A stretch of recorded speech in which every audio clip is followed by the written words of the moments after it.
Alright, I'm back with another Destiny 2 video, and it is daily reset, but I'm pretty sure nothing is actually going to happen at reset because we are in the middle of Solstice, and things don't really happen during the middle of live events, so I'm not really expecting any story developments. Instead, I wanted to use something as a jumping off point for discussion here, which is a Reddit thread that I'm seeing passed around a good amount and is one of the top voted things on the site right now. About kind of the overall philosophy of Destiny right now and why it's putting some people off. I wanted to kind of go through and give my thoughts on it. Some things I agree with, some things I don't maybe. But this seems to be a pretty, popular community sentiment. I mean, granted, Reddit is more skewed toward complaining than not, but it does reflect, kind of what I've seen from a lot of the player population. I wanted to break it down a little bit. So I'm just going to start by just reading the whole thing. It's not that long. Okay, so this is by you freaking Don. Freaking Don. I assume that's a Donald Trump reference. All right, so Destiny 2 has leaned hard into the MMO treadmill philosophy. To start, I love D2. It's one of my main games, and I'm going to preempt the you don't have to play it mentality. Yes, I don't have to play it, and I have zero intention of touching Solstice on my Hunter/Titan. Same. But the treadmill needs to be smoothed out just a touch, with maybe some more emphasis on engaging activities instead of being held hostage to FOMO. But it's reached the point of MMO design philosophy that ends up putting a lot of people off the treadmill.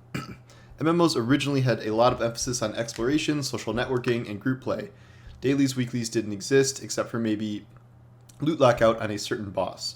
As MMO development went along, without these caps, players could grind to max and just be done with the MMO till the next big content drop, either unsubscribing or just never coming back. There wasn't a lot of incentive to continue playing when you couldn't increase your power anymore. This became the standard MMO design and was further refined with daily quests with a currency reputation grind gating a key piece of power progression that could take weeks to months. Loot lockouts became standard to gate power progression behind once a week drop from a specific raid boss.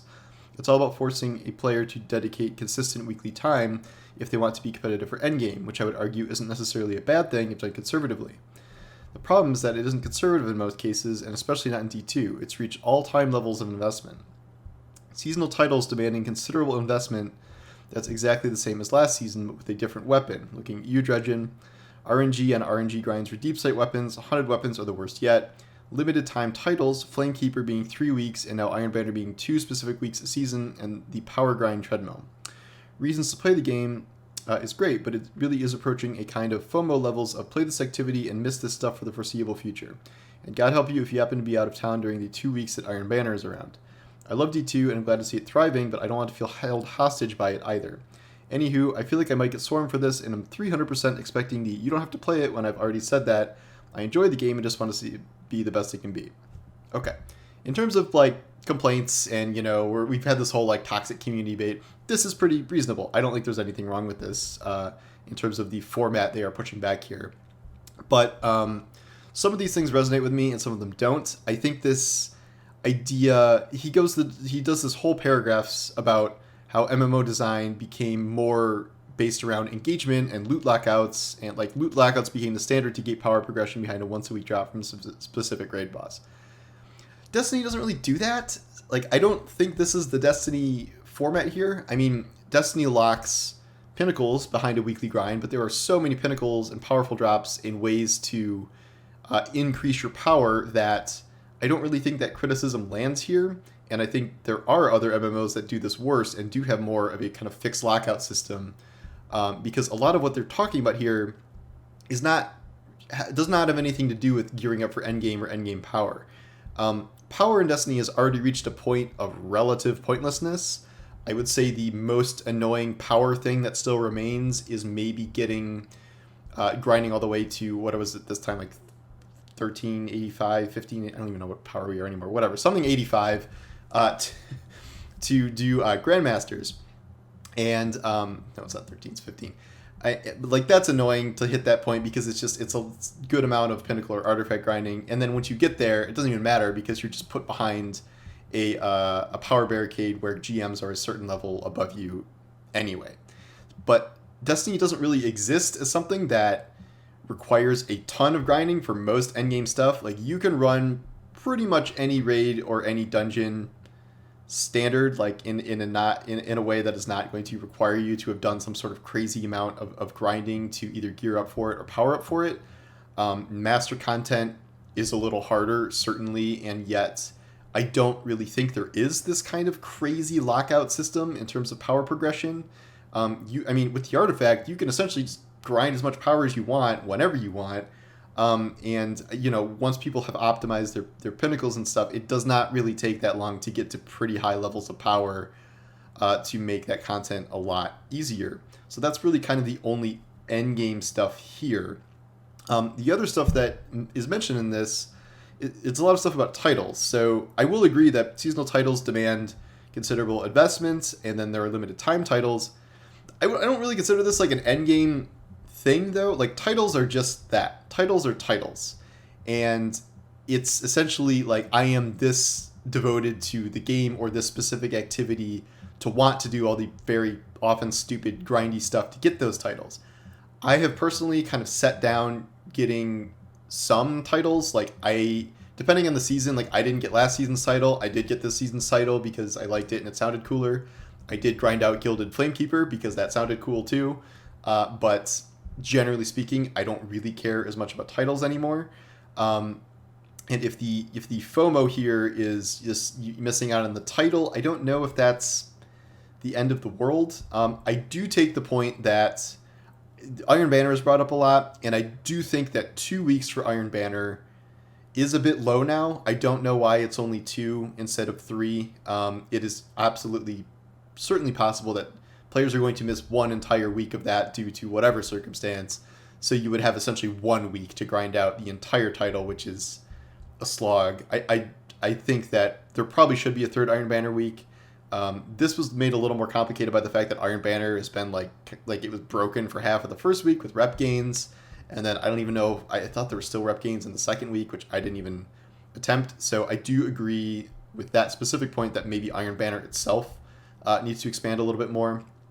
In terms of FOMO, I guess like what is being missed now? It feels like the stuff that's being missed is at least on a longer timetable than it used to be, because seasonal stuff is sticking around for a full year. The worst thing they did was when seasonal content was literally just until the end of the season and it was gone. That does happen in the last season of the year because it will all reset when that is over, but it does still strike me as strange that we can exist in an era where, you took a year off of Destiny, you just never get to play Presage. Arguably one of the best missions they have ever done. I don't see who it is benefiting to take something like that out of the game. I don't think this is necessarily the Treadmill thing. Like, I don't know if that is the reason this is happening. This seems to be the whole content vault idea and Bungie just not figuring out a way to keep expanding Destiny without subtracting a lot of stuff and without subtracting, pretty key things. And like it's very strange to me that we had there was the one mission where like Savathun was getting exercised, and that was in the game for like a week, and you could just, and since it was at the end of the season, if you missed it you would just never see it, you could never play it. Designing stuff like that has to be frustrating, I would think, from Bungie's end, because you put all that effort into something that is gone after at worst a week, at best a couple months or a year. I don't know if that is a great way to design content or something that feels particularly rewarding when stuff is continually removed. Again, I don't think this is a treadmill situation where like you have to grind X, Y, and Z thing to experience this stuff, but you do have to do something to keep up with the game. I think Destiny at this point, with its current seasonal structure, if you strip it down to its base elements, it's pretty much like playing 30 minutes a week to like keep current on the story. Like, it is really not that much of an investment, because the story content each week is like, do this public event, run this mission, get some new dialogue, and then like there'll be some cutscenes sprinkled in there and maybe like a finale event. Like, it is not really that hard to keep up with the current developments of Destiny. And then at the same time, the quote-unquote power grinds, it is frustrating to have it reset every season, where like I just want to farm some GMs. Like, and I didn't play for the first month. Like now I gotta do all this catch up, and like I think that is a bad system. I think power has become increasingly irrelevant in Destiny because they keep taking stuff out of it, and it's only increasing over time. They keep taking more and more stuff out of the power realm, or coming up with systems that are just difficulty gated in terms of like legendary campaign. It's always going to be, X light above you, or GM's X light above you, same thing. So there are very few activities where the power grind actually feels necessary. In terms of some of the other points they bring up, RNG and RNG grinds for deep sight weapons. Again, this is something I find very frustrating. It is also something that I recognize as being somewhat unnecessary. Like in theory, you can get a solid drop of a haunted weapon, masterwork it, and be done. If you want to go the full 9 yards and build yourself your own, incandescent meta at level 20, that is a grind, and I do agree that this idea of crafting as kind of an endpoint to activity grinding, where eventually you will get the copy you want, is still not in the best of place because of the RNG system of red frames. I think this season, giving everything 5 red frames being necessary was a mistake, on top of making Nightmare Containment the only way to really effectively grind for Nightmare Containment weapons, for haunted weapons, or for opulent weapons through the stupid key system. That was bad because it was only you were doing one activity over and over and over again. I don't think this was quite as bad in last season of the, what was it? Chosen? No, wait, that was, I don't know, whatever it was.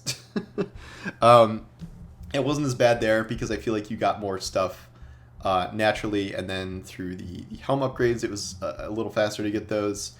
And the problem was the Witch Queen ones, the Throne World weapons, where that's still a problem. Like, I've been posting some of my level 20s that I've maxed out just in my kind of spare time at the end of the season here, and people are like, oh, I never got all the pointed inquiry frames.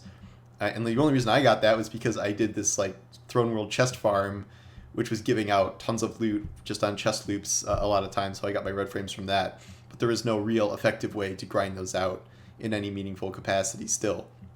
So I think that is a economy reward structure problem. I don't think that is a FOMO problem, because especially in these early seasons here, you have the rest of the year to get these. Like, you have the rest of the year to get, well, the seasonal weapons, and then for, the Witch Queen, you have until they content vault Witch Queen, which is, who knows, 3 years away if they're still doing content vaulting by then. So I don't think that's really a FOMO thing. I think that is just a poor investment return thing. I do agree with the overall idea that if you take any kind of meaningful break from Destiny, it is hard to get back into it, because even if you haven't really missed anything all that concrete or necessary, like, there isn't often some weapon you absolutely must have to complete new content, like if you miss playing. But catching up on the story, trying to go through kind of backlogs, quests, and activities is still a nightmare. There are not great ways to catch up. And then starting as a new player, after, there's been 4 or 5 years of Destiny 2 content at this point, remains kind of a nightmare. So that kind of FOMO, I think, is an issue that has to be solved. I just think it's kind of a different problem than this idea that Destiny is an MMO treadmill now. I don't really see that as the main issue, even if I do agree with some of these individual points. I don't think the power grind is really Destiny's main problem in terms of the issues related to the grind, because power is just so irrelevant for so many things now. But I think there's some good feedback here, and clearly a lot of people resonate with this. So it's just something I wanted to discuss. Some of the top comments are interesting too. Like, one of the top comments here: maybe I'm a simple guy, but I refuse to torture myself. If the activity is ass, like Solstice, I'll just skip it. I'm not going to force myself to grind something that isn't fun. FOMO is just a mental thing. That's true. I mean, I have found myself needing, with less time now that I have a child, I have to really focus my gaming time into stuff that is, at least I deem, as somewhat productive. So, I don't need to grind out the god roll of a subpar hand cannon for Solstice, because I don't care that much. Like, I did grind for the title this time around, but Iron Lord I skipped because that did not seem worth it to me to play, 50 more Rift games to, get all the objectives to complete those. So you do kind of have to pick and choose, and Destiny is so big at this current point with so many, you have so many guns to max, so many titles to get, so many triumphs. If you try to do everything, it will feel overwhelming. It absolutely will. It's just, you kind of have to let go of some stuff, and I still find that hard. I still find myself maxing, level 20 weapons when I don't need to, or making sure I finish all my transmog bounties, even though I still have maxed, materials for that. Like, it feels like if I don't do that, I'm gonna lose it. So I should get it done. So I'm not perfect at this either, and I do recognize that there are kind of some issues within this here. It's just maybe a little different than what's being presented. So anyway, those are kind of broader thoughts about the Destiny grind for now. We'll see if Reset gives us anything in a few hours here, but I kind of doubt it. Also, we're looking for light TWABs apparently going forward here because of the reveal happening next month. Still think they're probably going to have some sort of like sandboxy stuff. I think they mentioned something about PvP changes in this TWAB or something, so we'll see. But otherwise, I'm almost done with my unnecessary transmog bounty grind, so I'm probably going to go play that cat game pretty soon here. All right, thanks for watching, and I will talk to you later.